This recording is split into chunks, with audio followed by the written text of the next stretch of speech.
Sebagian rombongan jemaah calon haji Indonesia dilaporkan terlantar tanpa fasilitas memadai jelang ibadah wukuf di Arafah, Arab Saudi.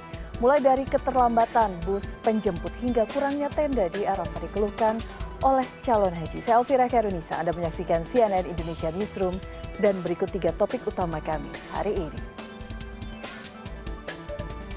Pemerintah Provinsi DKI Jakarta resmi meluncurkan rute baru Blok M Bogor P11 sebagai rute ke-14 yang menghubungkan DKI Jakarta dengan wilayah penyangga. Peluncuran dilakukan pada Kamis pagi di Terminal Blok M. Kamis 9 Zulhijjah 1446 Hijriah, jutaan jemaah haji dari seluruh dunia menjalani ibadah wukuf di Padang Arafah sebelum menuju Musdalifah untuk mabit dan bermalam di Mina untuk melontar jumroh. Kamis malam Timnas Indonesia akan menjalani laga kunci dalam lanjutan ronde ketiga kualifikasi Piala Dunia 2026 zona Asia melawan Timnas Cina. Garuda fans optimis akan kemenangan Indonesia untuk berlaga di kualifikasi Piala Dunia selanjutnya.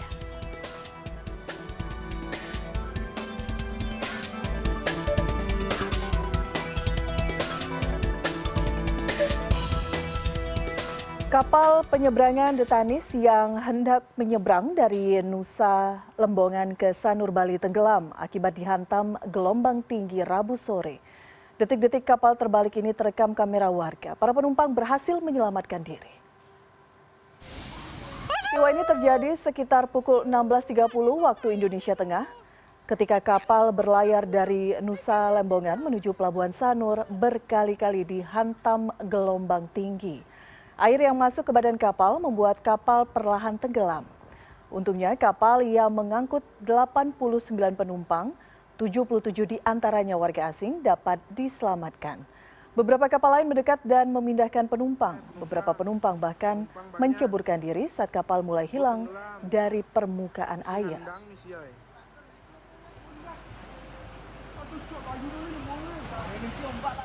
Angin kencang disertai hujan deras pada Rabu sore menyebabkan puluhan lapak pedagang di Pasar Cilongok, Banyumas, Jawa Tengah mengalami rusak parah. Bahkan sebagian lapak pedagang ambruk rata dengan tanah. Setidaknya 30 lapak pedagang di Pasar Cilongok, Banyumas mengalami kerusakan. Kamis pagi sejumlah pedagang yang lapak dagangannya terkena imbas angin kencang ini mulai berbenah. Sebagian besar lapak pedagang ini rusak di bagian atap. Hampir seluruh atap yang terbuat dari seng keterbangan. Sejumlah pohon besar juga tumbang menimpa rumah warga. Saat kejadian pemilik rumah dan keluarga bisa menyelamatkan diri. Data dari BPBD Banyumas menyebutkan selain merusak 30 lapak pedagang di Pasar Cilongok, angin kencang juga menyebabkan 3 rumah warga rusak parah akibat tertimpa pohon tumbang serta puluhan rumah warga rusak ringan. Puting beliung. Oh, puting beliung. Terus? Ya sekitar Berapa menit? 5 menit lah. 5 menit. Ya selain ini itu di kampung Banyak. masuk rumah saya juga kena. Oh.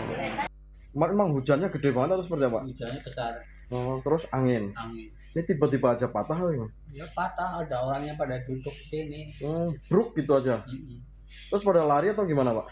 Ya ada yang lari, ada yang kebingungan, lagi Oh. pada makan. Tapi nggak ini ya, Pak? Nggak ada yang luka, nggak ada yang... Alhamdulillah sehat. Pemerintah Provinsi Jawa Barat mengeluarkan aturan baru terkait jam masuk sekolah siswa setelah sempat muncul wacana masuk pukul 6 pagi. Namun akhirnya pemerintah Provinsi Jawa Barat mengatur jam masuk sekolah menjadi pukul 6:30 pagi.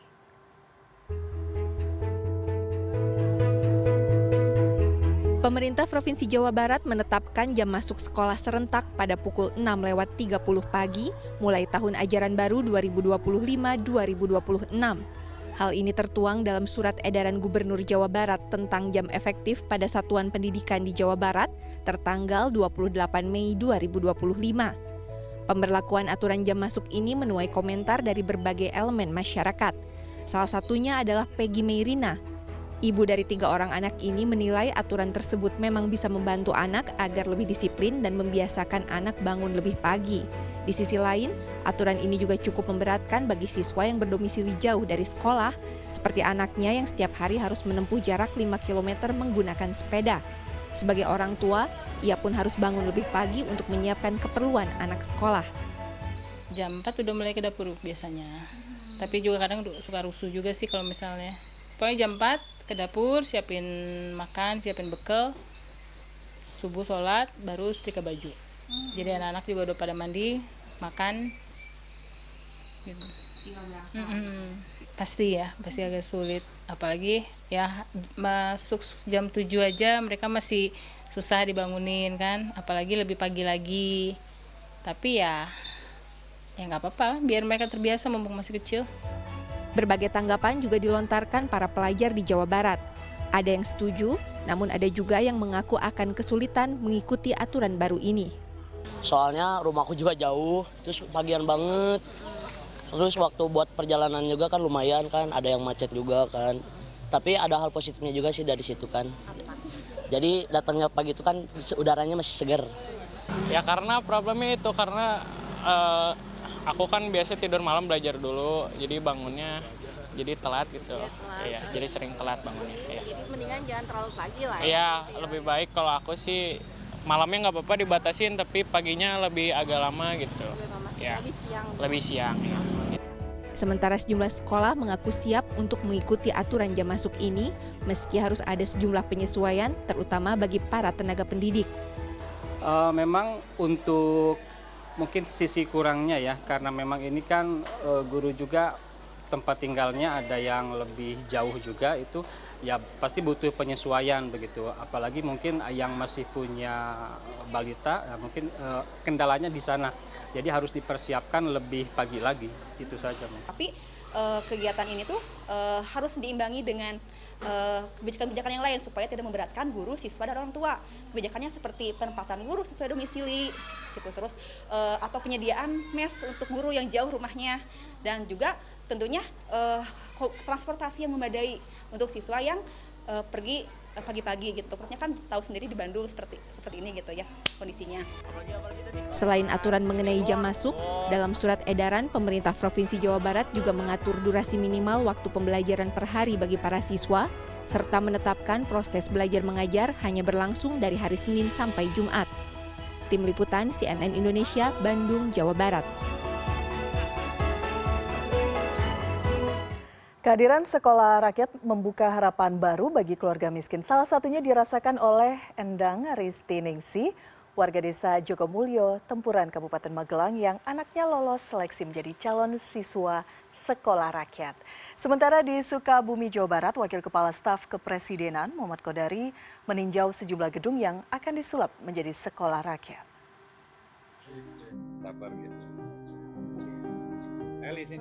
Tangis haru tidak mampu dibendung oleh Endang saat anaknya terpilih menjadi siswa sekolah rakyat usai kediamannya di Kabupaten Magelang disambangi Wakil Menteri Sosial Agus Jabo Priyono Rabu sore. Endang adalah orang tua tunggal yang harus menafkahi keluarga setelah suaminya meninggal dengan berjualan keripik. Saya sangat berbahagia sekali. Yang tadinya nggak semangat jadi timbul semangat saya mau menyekolahkan kedua anak saya, Pak. Dan saya sebagai atas nama saya sendiri, keluarga saya mengucapkan banyak terima kasih kepada Pak Prabowo yang telah membantu. Sang anak bernama Eli Nur Laila yang terpilih bersekolah di sekolah rakyat mengaku senang meski harus jauh dari ibu dan tinggal di asrama selama bersekolah. Kalau tidak ada sekolah rakyat, rencananya kemana? Nggak sekolah? Belum tahu. Oh, tapi ada sekolah rakyat terus mau sekolah rakyat ya. Nah nanti kan sekolahnya kan berasrama, gimana berpisah sama ibu sementara gimana? Nggak apa-apa. Di Sukabumi, Jawa Barat, pemerintah melalui Wakil Kepala Staf Kepresidenan Muhammad Kodori didampingi Kepala Sentra Palamarta dan Sekretariat Komisi Nasional Disabilitas juga meninjau sejumlah gedung yang akan dijadikan sekolah rakyat. Gedung yang sebelumnya dipakai untuk rehabilitasi ODGJ dan ODHA ini disulap menjadi sekolah rakyat, dilengkapi gedung asrama, kelas, laboratorium, hingga masjid. Rencananya sekolah rakyat akan mulai beroperasi Juli mendatang. Tim Liputan CNN Indonesia. Pemerintah Kota Tangerang, Banten telah menggratiskan biaya pendidikan di 135 sekolah dasar dan sekolah menengah pertama swasta sejak tahun 2023. Program yang menelan biaya 40 miliar rupiah tersebut telah dirasakan sedikitnya 10.000 siswa. Sejalan dengan putusan Mahkamah Konstitusi yang mewajibkan pemerintah menyediakan pendidikan dasar gratis, pemerintah Kota Tangerang justru telah menerapkannya sejak tahun 2023. Pendidikan gratis itu menyasar 240 sekolah negeri, 65 sekolah dasar, dan 70 sekolah menengah pertama swasta sederajat di bawah naungan Dinas Pendidikan maupun Kementerian Agama. Pendidikan gratis kepada sekolah swasta dialokasikan untuk uang gedung, SPP bulanan, pembelian LKS, biaya ujian, hingga ijazah. Sebenarnya untuk Kota Tangerang ini sudah kita lakukan sejak tahun 2023. Kita menggratiskan tidak kurang dari 240 sekolah ya. Kemudian 165 sekolah SD dan 73 sekolah SMP swasta. Jadi digratiskan. Dan alhamdulillah di tahun ini Pak Gubernur Pak Andrasoni juga mempunyai program sekolah gratis. Jadi alhamdulillah di Kota Tangerang dari SD, SMP, SMA sudah gratis. Jasa Marga bersama sejumlah badan usaha jalan tol akan memberikan diskon tarif tol sebesar 20% selama periode libur Idul Adha dan libur sekolah 2025. Diskon ini akan berlaku di 10 ruas tol yang tersebar di Trans Jawa dan Trans Sumatera. Diskon tarif tol akan mulai diterapkan selama periode libur Idul Adha dan libur sekolah 2025. Jasa Marga bersama beberapa badan usaha jalan tol akan memberikan diskon tarif tol sebesar 20% selama 10 hari. Diskon ini akan diberlakukan pada 3 periode, yakni pada 4 hari masa libur Idul Adha, 6 sampai 9 Juni. Lalu 3 hari pada awal libur sekolah, 27 hingga 29 Juni, dan periode akhir libur sekolah tanggal 11 hingga 13 Juli 2025.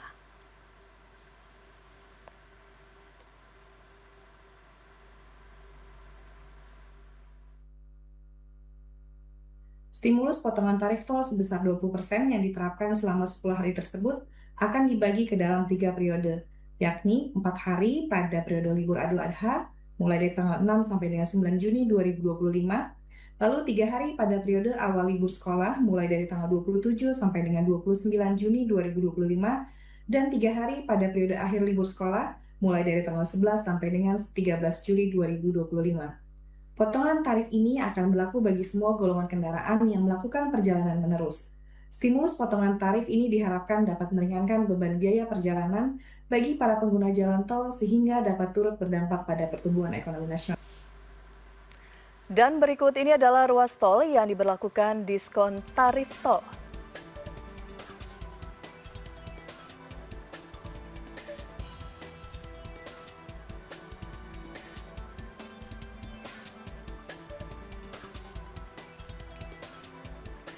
Libur panjang Hari Raya Idul Adha, jumlah penumpang kereta asal Surabaya mengalami lonjakan sebanyak 6 kereta tambahan. Tidak hanya jalur kereta api, di Pelabuhan Nusantara Kota Parepare, jumlah penumpang diprediksi naik 5% pada libur panjang Idul Adha. Libur panjang Hari Idul Adha, Daob 8 Surabaya mengalami lonjakan jumlah penumpang kereta. Tercatat selama libur panjang Hari Idul Adha, sebanyak 112.775 penumpang telah memesan tiket keberangkatan maupun tujuan akhir di stasiun wilayah Daob 8 Surabaya. Dari data pemesanan tiket ini, puncak keberangkatan penumpang di wilayah Daob 8 Surabaya diprediksi terjadi pada hari Kamis ini, dengan jumlah penumpang lebih dari 20.000. Sementara untuk puncak arus balik penumpang akan terjadi pada hari Minggu 8 Juni. Mengantisipasi lonjakan jumlah penumpang selama libur Idul Adha dioperasikan 6 kereta tambahan.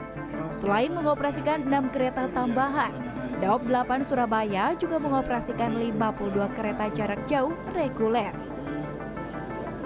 Berdasarkan data pada pagi hari ini, kereta api jarak jauh paling banyak dipesan oleh masyarakat keberangkatan Daob 8 Surabaya adalah kereta api Airlangga dari Surabaya Pasar Turi tujuan akhir ke Pasar Senen Jakarta, dan juga kereta api Ambarawa Express dari Surabaya tujuan ke Semarang, serta kereta api Argo Wilis dari Surabaya tujuan Bandung, dan juga kereta api Sancaka dari Surabaya tujuan Yogyakarta, serta kereta api Probowangi dari Surabaya tujuan akhir stasiun Ketapang, Banyuwangi. Lonjakan jumlah penumpang juga terlihat di Terminal Penumpang Pelabuhan Nusantara Kota Parepare, Provinsi Sulawesi Selatan, Rabu 4 Juni 2025. Kepala Kesyah Bandaran dan Otoritas Pelabuhan atau KSOP Kota Parepare, Saiful Hori mengatakan, hingga tanggal 3 Juni 2025, sebanyak 8.683 orang penumpang telah tiba. Mengatasi lonjakan jumlah penumpang, pihak KSOP telah menyiapkan sekitar 5 kapal dan telah dilakukan ramcek sebanyak 3 kapal. Armada yang akan menjadi objek pemeriksaan ada 5 kapal, Pantokrator, Catalia, Winsoya, Thalia, dan Tanjung Manis. Diprediksi jumlah penumpang kapal akan mengalami kenaikan 5% dari tahun sebelumnya. Tim Liputan CNN Indonesia. Pemerintah Provinsi DKI Jakarta resmi meluncurkan rute baru Blok M Bogor P11 sebagai rute ke-14 yang menghubungkan DKI Jakarta dengan wilayah penyangga. Informasi selengkapnya usai jeda.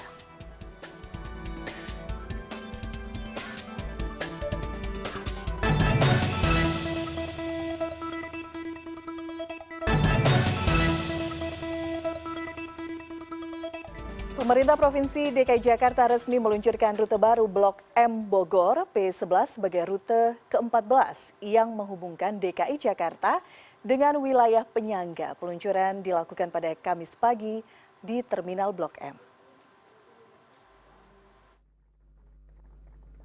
Untuk rute P11 Blok M Bogor akan melewati 7 halte dan 2 pemberhentian bus di wilayah Jakarta dan 11 perhentian bus di wilayah Bogor, dengan perhentian terakhir adalah Terminal Baranang Siang. Menurut Pramono, ada 16 armada yang disiapkan untuk rute ini dengan headway atau waktu tunggu sekitar 15 menit. Lama perjalanan jika lalu lintas lancar selama 90 menit. Pertama-tama saya bersyukur bahwa pada hari ini adalah koridor yang ke-14 untuk Trans Jabodetabek. Kita sudah menambah dalam waktu 1 bulan ini, ada 5 Trans Jabodetabek baru dan mudah-mudahan akan ada 2 atau 3 lagi yang akan kita buka. Hari ini kita akan membuka Trans Jabodetabek untuk rute Bogor Blok M dan juga rute perpanjangan koridor 13. Sehingga dengan demikian ini merupakan jalur yang betul-betul ditunggu-tunggu oleh warga Bogor maupun tentunya warga Jakarta. Karena inilah yang secara langsung menghubungkan Bogor ke Blok M melewati 20 halte.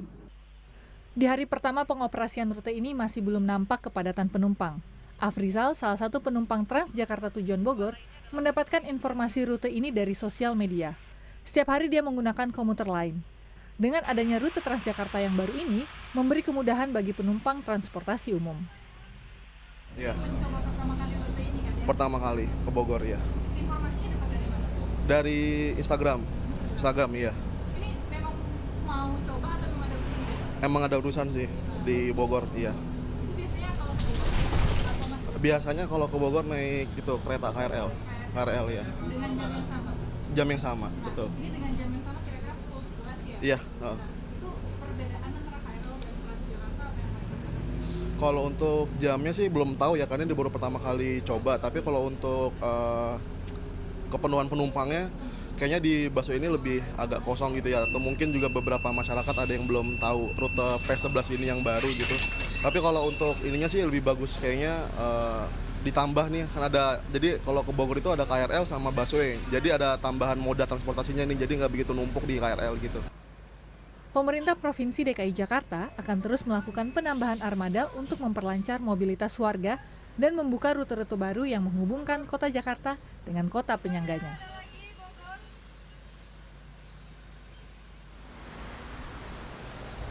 Ya, sampai juga saya di dekat kantor saya karena perjalanan tadi sudah ditempuh. Ya memang ada perjalanannya harus sedikit bermacet-macet ria karena seperti yang Gubernur DKI Jakarta bilang, jarak tempuhnya dari Bogor menuju ke Jakarta, begitupun sebaliknya sekitar 90 menit kalau lancar. Dengan Rp3.500 saja kita bisa sampai ke tempat kerja kita dengan transportasi kini yang jauh lebih gampang. Irina Wardani, Warsa, Jakarta. Ke informasi lain, dalam rangka Hari Lingkungan Hidup Sedunia 2025, pengelola ruas tol Jasa Marga bersama Kementerian Lingkungan Hidup, Kementerian PU, Kementerian Perhubungan melaksanakan penanaman puluhan pohon di res area 88 jalur B Bandung, Jakarta, Tol Cipularang, Selasa siang.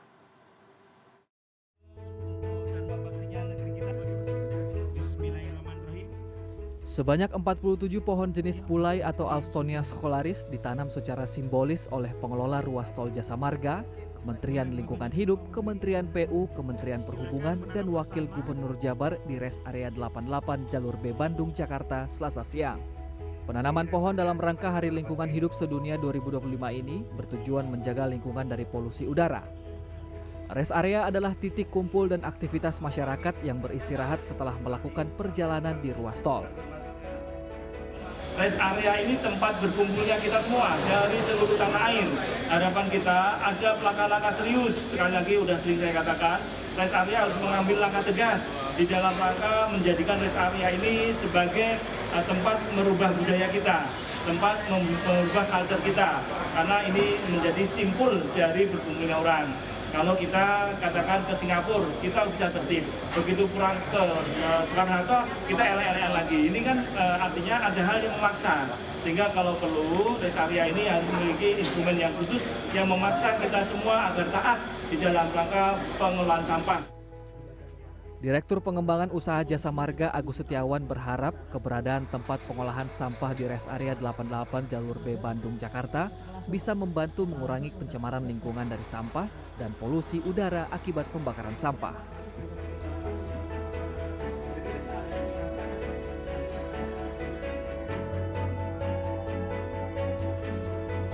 Seiring dengan isu lingkungan semakin meningkat, banyak masyarakat yang sadar untuk beralih ke produk ramah lingkungan untuk menjaga lingkungan.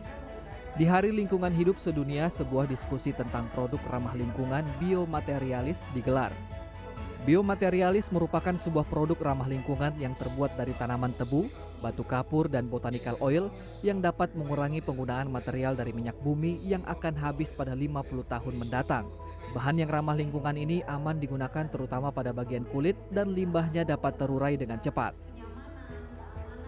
Keamanan dan kenyamanan dari produk tersebut, kami ingin berkontribusi terhadap lingkungan, mengurangi beban lingkungan. Diharapkan dengan adanya produk biomaterialis ini dapat mengurangi limbah kesehatan yang sekarang masih menjadi permasalahan di Indonesia. Tim Liputan CNN Indonesia. Salah satu penyebab perubahan iklim dan pemanasan global ternyata selama ini dekat dengan keseharian kita sebagai manusia. Dari piring makan kita, gas penyebab efek rumah kaca bisa tercipta. Gas ini bahkan 40 kali lebih kuat menjebak panas di atmosfer bumi daripada karbon dioksida. Kita sering mendengar istilah pemanasan global dan perubahan iklim. Namun kita jarang mengetahui bahwa kedua hal tersebut bisa disebabkan dengan makanan kita sehari-hari. Tapi ini bukan soal menghitung jejak karbon, produksi, juga distribusi makanan sampai ke piring dan meja makan kita. Tapi ini soal bagaimana perilaku kita sering tidak menghabiskan dan membuang sisa makanan kita sehari-hari. Membuang makanan adalah kebiasaan yang tampaknya sepele. Di balik sepiring nasi yang dibuang, ada air, energi, lahan, dan bahan bakar yang terbuang percuma. Seluruh proses itu menghasilkan emisi karbon. Akibatnya, potensi kerugian ekonomi dapat mencapai 551 triliun rupiah per tahun, belum termasuk dampak lingkungan berupa emisi gas rumah kaca. Setiap sendok makanan atau setiap butir nasi yang kita buang bisa menyebabkan gas yang dapat memperparah pemanasan global. Gas tersebut bernama gas metana. Gas ini bahkan bisa mengikat panas 25 kali lebih kuat daripada karbon dioksida.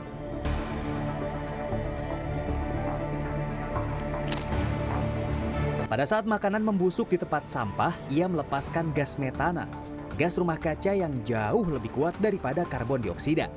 Maka setiap sendok yang terbuang sebenarnya ikut mempercepat pemanasan global. Sampah nasional secara agregat, kalau kita lihat persentase sampah nasional itu 30-40%. Sampah di TPA itu adalah sampah organik yang sebagian besar itu dari food loss. Jadi kalau sampah food loss kita tidak treatment dengan baik dan terbentuk secara proses dekomposisinya secara anorganik atau anaerobik, itu akan membentuk gas metan. Dan gas metan itu memiliki daya rusak atau daya destruktif itu sekitar 20-40 kali lebih ganas dibandingkan CO2 atau karbon dioksida itu sendiri. Menurut catatan PBB, sampah makanan menghasilkan 8 hingga 10% dari total emisi global. Sekurangnya 300 juta ton makanan terbuang setiap tahun di seluruh dunia atau setara dengan 1/3 dari seluruh makanan yang diproduksi secara global. Di Indonesia, Kementerian Lingkungan Hidup mencatat sampah makanan adalah jenis sampah rumah tangga terbanyak. Menurut data KLH dan Bappenas, selama periode 2023, total produksi sampah domestik nasional diperkirakan mencapai 73,2 juta ton per tahun dan akan terus meningkat hingga 82,2 juta ton per tahun pada 2045 mendatang. Dari jumlah tersebut, sampah organik dapat mencapai sekitar 62% dari total timbulan sampah nasional. Ya, potensinya cukup besar ya istilahnya ya. Selama ini kan kita tahun 2023 itu sekitar 70 jutaan, 73 lah kalau tepatnya, itu sekitar 62% itu organik. Nah, 2/3 itu adalah sampah berupa sisa makanan yang tentunya sayang kalau istilahnya itu disia-siakan sebetulnya ya. Memang idealnya sih konsepnya tidak ada food loss and waste, tapi ya memang kenyataannya seperti itu. Nah, kalau dampaknya mungkin saya pikir sampah itu memang kalau dari sisi emisi ya mungkin tidak terlalu besar dibanding energi, tapi dengan kandungan metan dan sebagainya ketika numpuk gitu ya, itu tentunya punya dampak yang berbahaya sebetulnya. Dari total sampah organik yang dibuang ke lokasi pembuangan akhir, sampah makanan menyumbang lebih dari 50%. Ketika membusuk, tumpukan ini menjadi salah satu sumber terbesar gas metana di udara. 1 ton sampah organik dapat menghasilkan sekitar 100 hingga 150 meter kubik gas metana melalui proses dekomposisi anaerobik. Makan sampai habis mungkin terlihat sederhana, tapi jika dilakukan oleh jutaan manusia di bumi, maka bisa mengurangi kontribusi pelepasan gas metana ke atmosfer. Jadi, kalau ada pertanyaan apa kontribusi paling sederhana kita untuk membantu mengurangi pemanasan global juga perubahan iklim, jawabannya bisa berperilaku lebih baik dalam memakan makanan kita sehari-hari dengan cara ambil secukupnya, makan sampai habis. Yogi Tujuliarto, Iman Firmansyah, Jakarta. Pada Hari Raya Idul Adha tahun ini, Presiden Prabowo berkurban sebanyak 985 ekor sapi yang akan dikirim ke seluruh Indonesia. Informasi selengkapnya usai jeda.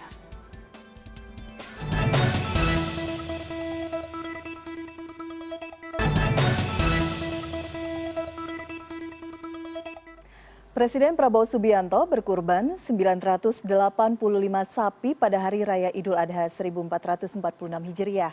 Sapi-sapi ini akan diberikan kepada seluruh provinsi dan kabupaten kota serta kepada para tokoh masyarakat hingga lembaga pendidikan pesantren. Dalam keterangan pers di Istana Negara, Wakil Menteri Sekretaris Negara Juri Ardiantoro menyampaikan bahwa sebanyak 985 sapi akan dikirim ke seluruh Indonesia.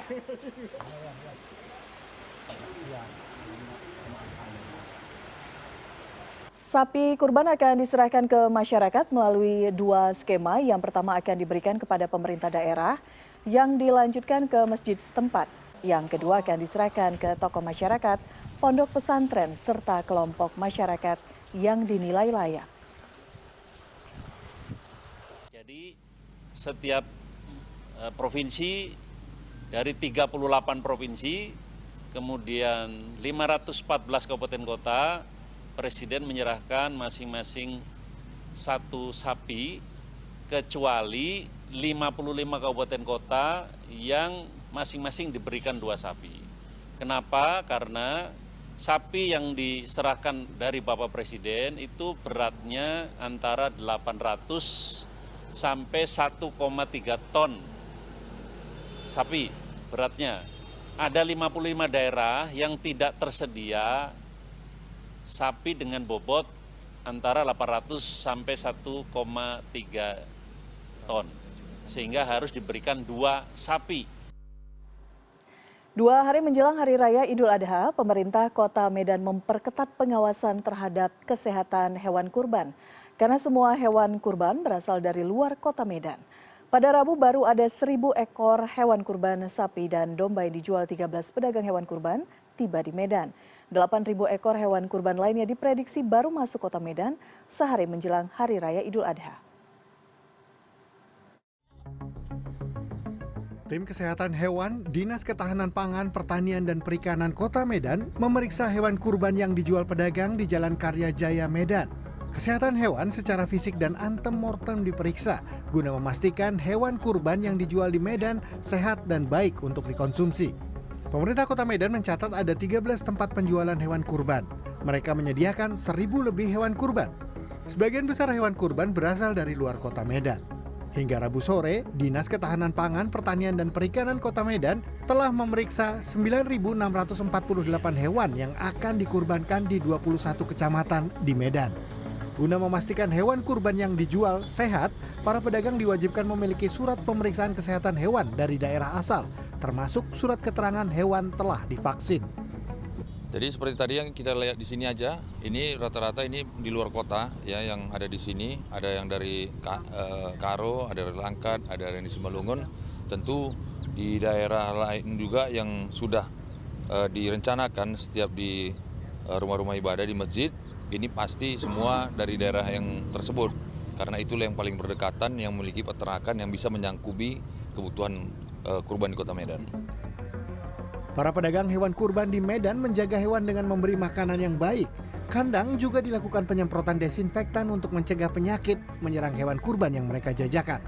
Para pedagang menyebut hewan kurban yang mereka jual memang berasal dari luar Kota Medan. Setengah hewan kurban yang mereka pajang telah laku terjual. Penjualan ini naik 30% dari tahun lalu.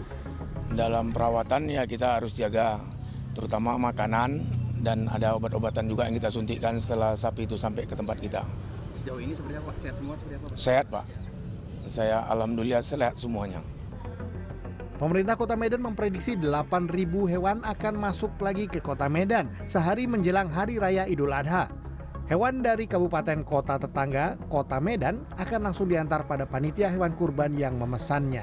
Agus Supratman, Ayat Sudrajat, Medan, Sumatera Utara. Seorang perempuan di Makassar, Sulawesi Selatan memproduksi bumbu instan rumahan yang bisa menjadi solusi praktis untuk mengolah hidangan saat Hari Raya Idul Adha nanti. Sementara itu berkah Idul Adha juga dirasakan tukang ojek kambing di Kabupaten Kudus, Jawa Tengah. Mereka bisa meraup pendapatan melimpah karena banyaknya permintaan pengantaran untuk hewan kurban.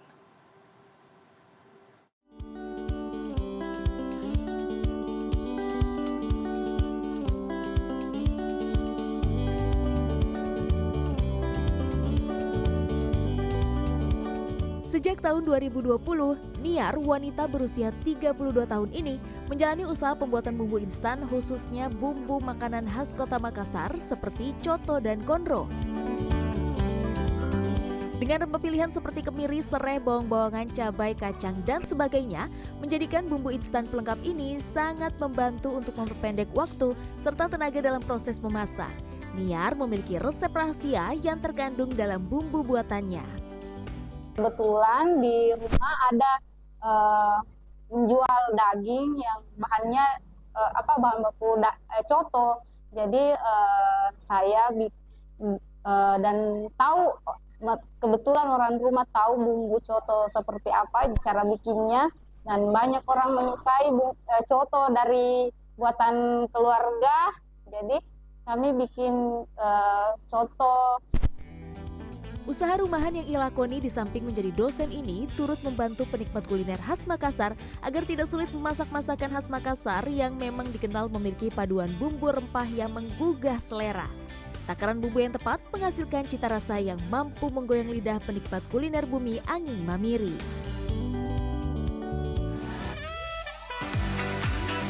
Penyedia jasa ojek kambing di Desa Jurang, Kabupaten Kudus, Jawa Tengah juga turut mendapatkan berkah.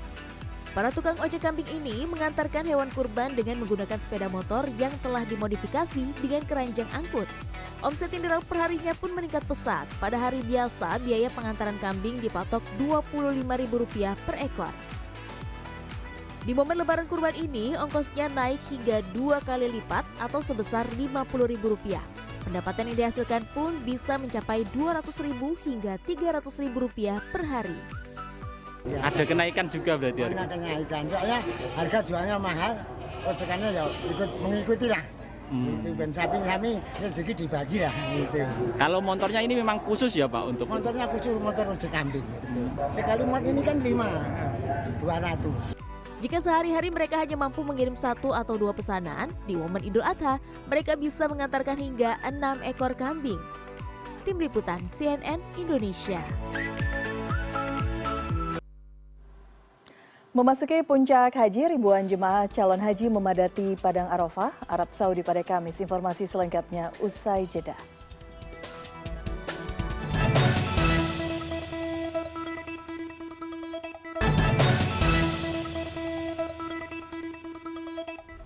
Informasi penting untuk pertama kalinya dalam sejarah Tokyo Girls Collection akan digelar di Indonesia. Acara ini akan terselenggara hasil kolaborasi istimewa dengan Beauty Indonesia dan Trans Digital Lifestyle Group.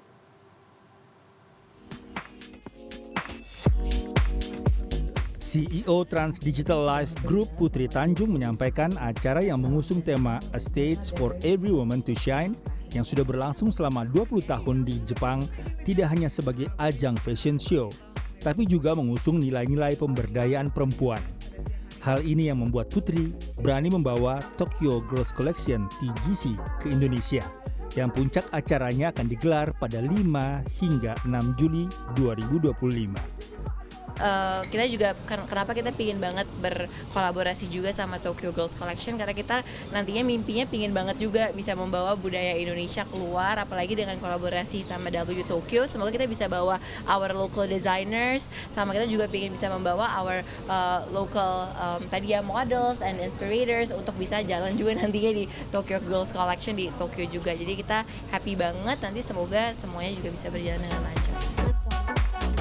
Susilowati, VP Marketing KAO Indonesia, berharap melalui acara ini dapat memberikan kesempatan kepada perempuan Indonesia untuk mengembangkan potensi terbaiknya. Semangat yang sama turut disampaikan Yukiko Ikeda, Executive Officer Chief Producer W Tokyo Incorporation, yang mengaku antusias dapat menghadirkan festival ini di Indonesia. Menginfokan bukan hanya kecantikan ya, tapi juga bagaimana mereka berhubungan, berinteraksi satu sama lain. Jadi bagaimana dia berhubungan dengan diri sendiri. Kan banyak sekali yang misalnya memang belum berdamai dengan diri sendiri, ataupun peace of mind-nya mereka belum tahu gitu, jati diri mereka seperti apa. Dan kita berharap dengan TGC ini mereka bisa menemukan gitu, apa yang menjadi keahlian mereka, apa yang menjadi talenta mereka. Itu yang kita inginkan. すごくインドネシアってすごく大きな国で、しかも本当にこう TGC に来てくださってってるようなお客様と同じようなこう10代後半から20代のこう若年層のエネルギーがすごくパワーがある国だと思ってなのでやっぱりここでこのジャカルタの地でまず TGC ジャカルタ7月に開催される開催まず1歩目になるんですけれどもここからジャカルタの皆さんと一緒にコクリエーションしてこの TGC ジャカルタっていうところで全ての女性が輝くステージをっていう今回のコンセプトを実現できるようなこう長いプロジェクトにしていけたら嬉しいなと思っています。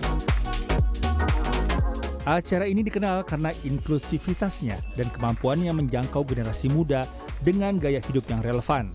Diharapkan pagelaran ini tidak hanya menjadi panggung fashion baru, namun dapat menjadi simbol gerakan sosial yang dapat mendukung perempuan dalam berekspresi.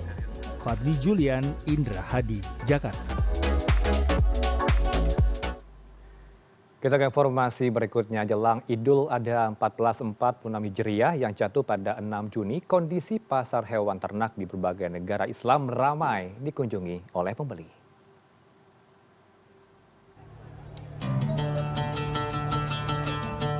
Jelang Idul Adha 1446 Hijriah, aktivitas jual beli di pasar hewan lebih ramai dari biasa.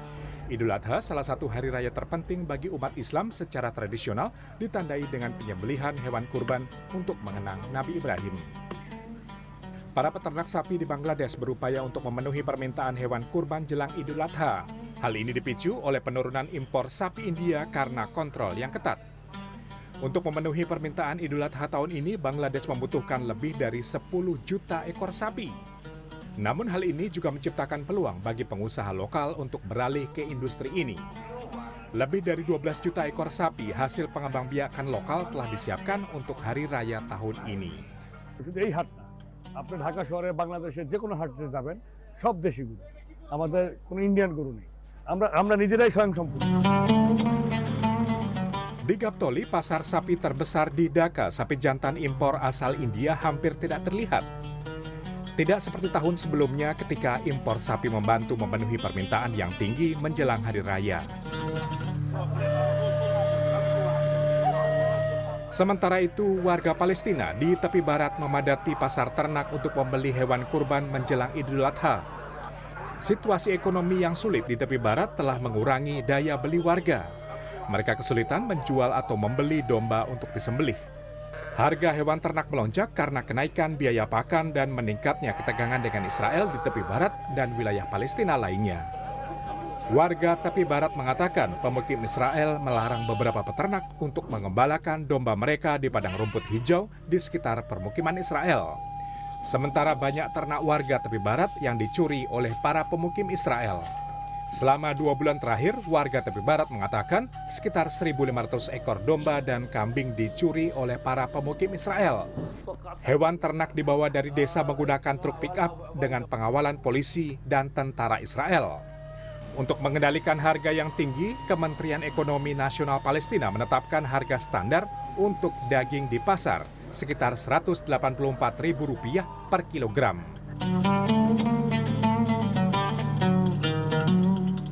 Jelang Idul Adha, warga Pakistan yang datang ke pasar guna membeli hewan kurban seperti sapi, unta, dan kambing mengeluhkan kenaikan harga ternak. Di pasar ternak Karachi, Pakistan, para pelanggan mengatakan harga ternak lebih tinggi daripada tahun sebelumnya. जानवर की कीमतें इस वक्त आसमान से बोल रही हैं और जो जानवर आप अच्छा लगे आपको जो आप पूछें जो आप सोचे कि मैं शायद 3 लाख में ले लूँ उस जानवर के 7 लाख 8 लाख 10 लाख वो डिमांड कर रहे हैं और इस वक्त आप देख रहे हैं मंडी में सन्नाटा है व्यापारी जो वो हैं बहुत लेकिन खरीदार नहीं है. Pedagang mengatakan harga pakan ternak yang mahal, transportasi, hingga pajak merupakan alasan utama di balik kenaikan harga. Informasi tadi sekaligus menutup jumpa kita di CNN Indonesia Newsroom pada hari ini. Saya Heranov Al-Bashir pamit. Selamat menyambut Idul Adha 1446 Hijriah. Selamat malam. Sampai jumpa.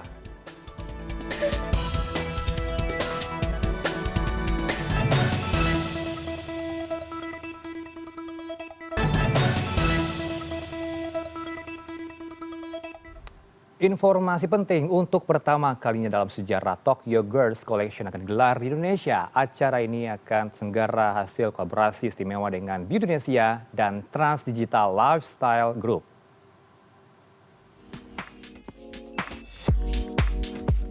CEO Trans Digital Life Group Putri Tanjung menyampaikan acara yang mengusung tema A Stage for Every Woman to Shine yang sudah berlangsung selama 20 tahun di Jepang tidak hanya sebagai ajang fashion show, tapi juga mengusung nilai-nilai pemberdayaan perempuan.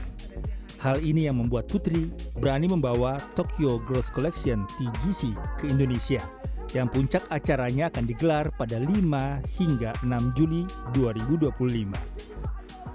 Kita juga kenapa kita pingin banget berkolaborasi juga sama Tokyo Girls Collection, karena kita nantinya mimpinya pingin banget juga bisa membawa budaya Indonesia keluar, apalagi dengan kolaborasi sama W Tokyo. Semoga kita bisa bawa our local designers, sama kita juga pingin bisa membawa our local tadi ya models and inspirators untuk bisa jalan juga nantinya di Tokyo Girls Collection di Tokyo juga. Jadi kita happy banget, nanti semoga semuanya juga bisa berjalan dengan lancar.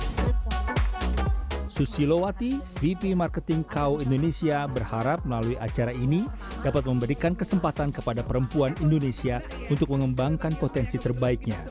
Semangat yang sama turut disampaikan Yukiko Ikeda, Executive Officer Chief Producer W Tokyo Incorporation, yang mengaku antusias dapat menghadirkan festival ini di Indonesia. Menginfokan bukan hanya kecantikan ya, tapi juga bagaimana mereka berhubungan, berinteraksi satu sama lain.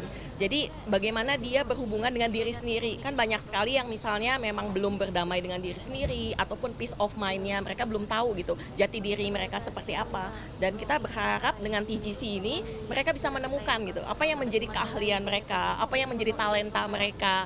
Itu yang kita inginkan. すごくインドネシアってすごく大きな国でしかも本当にこう TGC に来てくださっているようなお客様と同じようなこう10代後半から20代のこう若年層のエネルギーがすごくパワーがある国だと思ってなのでやっぱりここでこのジャカルタの地でまず TGC ジャカルタ7月に開催される開催まず一歩目になるんですけれども、ここからジャカルタの皆さんと一緒にコクリエーションしてこの TGC ジャカルタっていうところで全ての女性が輝くステージをっていう今回のコンセプトを実現できるようなこう長いプロジェクトにしていけたら嬉しいなと思っています。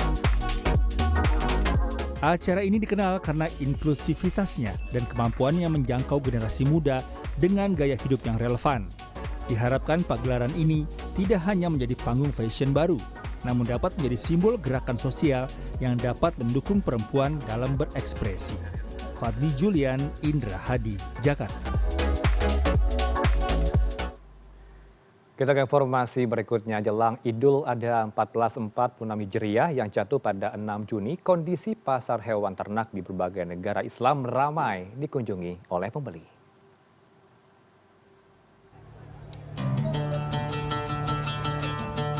Jelang Idul Adha 1446 Hijriah, aktivitas jual beli di pasar hewan lebih ramai dari biasa. Idul Adha, salah satu hari raya terpenting bagi umat Islam secara tradisional, ditandai dengan penyembelihan hewan kurban untuk mengenang Nabi Ibrahim. Para peternak sapi di Bangladesh berupaya untuk memenuhi permintaan hewan kurban jelang Idul Adha. Hal ini dipicu oleh penurunan impor sapi India karena kontrol yang ketat.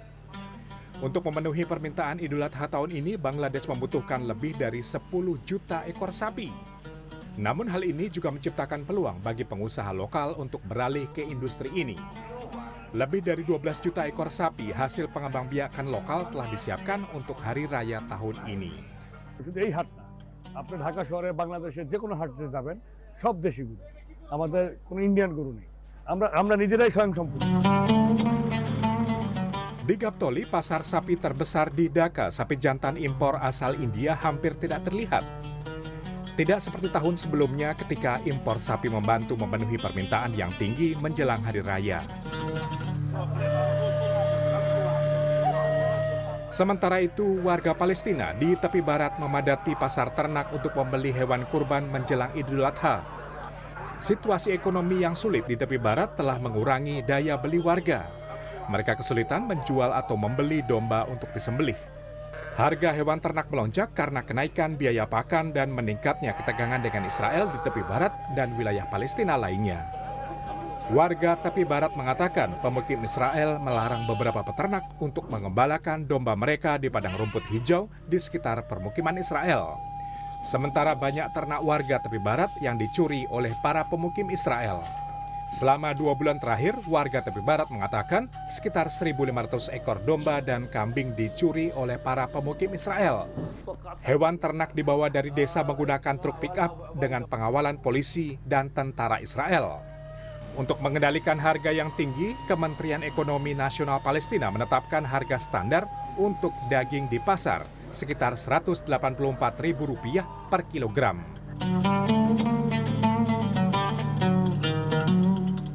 Jelang Idul Adha, warga Pakistan yang datang ke pasar guna membeli hewan kurban seperti sapi, unta, dan kambing mengeluhkan kenaikan harga ternak.